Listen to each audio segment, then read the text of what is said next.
Now, aside from the President's address, the other big story in Washington has been the visit of the Israeli Prime Minister Benjamin Netanyahu. He was there to meet with President Biden and address Congress, an event that neither Joe Biden or Kamala Harris actually attended. And the visit sparked a series of protests.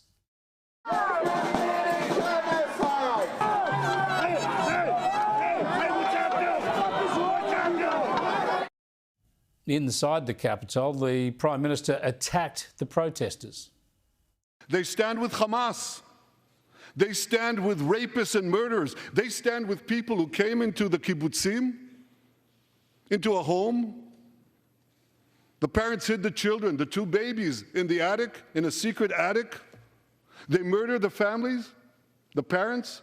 They find the secret latch to the hidden attic, and then they murder the babies. These protesters stand with them. They should be ashamed of themselves.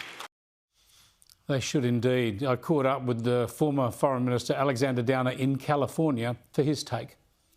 Well, I thought he made a very powerful speech, not only in support of Israel and its fight ultimately against Iran, which is what it basically is, but showed great gratitude towards the United States for its support. But it was very disappointing that some of the Democrats, and just the Democrats, decided to boycott his speech. It's partly for party political reasons. They see him as right-wing.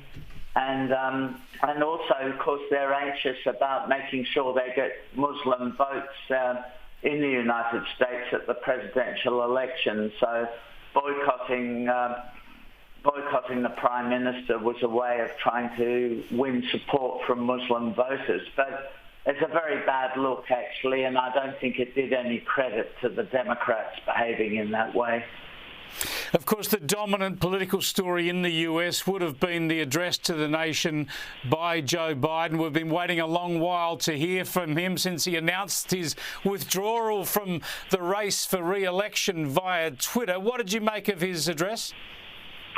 I thought it was a very strange address because he was saying he was standing down as the candidate for the Democrats in order to protect democracy. That was the argument he made, which doesn't make any sense unless you look at it through American eyes, which is that if the Democrats don't win the election, which after all is an exercise, a grand exercise in democracy, then somehow that will be a threat to democracy. It's an extraordinary point to make.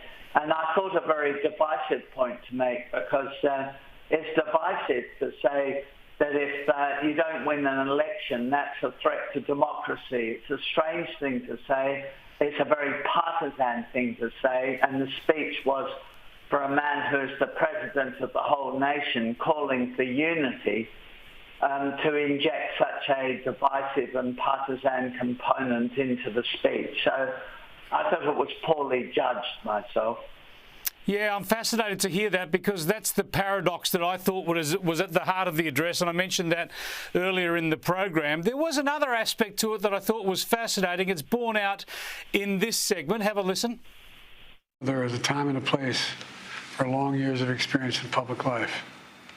There's also a time and a place for new voices, fresh voices, yes, younger voices. And that time and place is now. Now, if he says the time and place for a fresh voice, a younger voice is now, wouldn't he be resigning from the presidency altogether so that Kamala Harris would be sworn in as president rather than saying he's going to stick around for almost 6 months and be president right through to late January? Well, he's definitely not going to do that. He enjoys the presidency too much to stand down right now. After all, it took a huge effort by the Democratic Party to get him to stand down at all. And when he says it's a time for younger voices, he didn't think that until apparently last weekend when he made the decision to move on. And he made the decision to move on because he was persuaded that he wouldn't be able to win the election. So this is all about whether the Democrats can beat Donald Trump or whether they can't. And he's decided he can't, or others have persuaded him that he can't. So his whole speech was about how you should all get behind Kamala Harris. And I don't know how that will go down with the American people, but it was a very partisan exercise, the whole thing. Just finally on that, there's a groundswell of support for Kamala Harris. Of course, the media are excited. There's some good polling for her. You'd expect that initially, and she's going to be running to be the first female president of the US. Do you believe that she can sustain this through to November, or will the scales fall from people's eyes?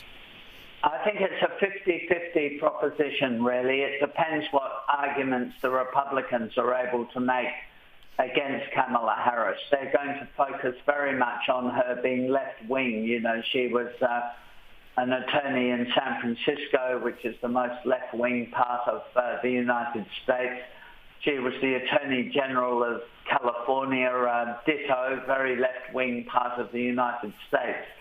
And so the Republicans will target her left-wing views and her left-wing record, and we'll see how that plays out. I mean, obviously, a lot of the population don't like Donald Trump's vulgarity, and that's the negative for him. But I think it's a 50-50 proposition, really. I mean, the Democrats are running the line that she's a woman and she's a woman of colour.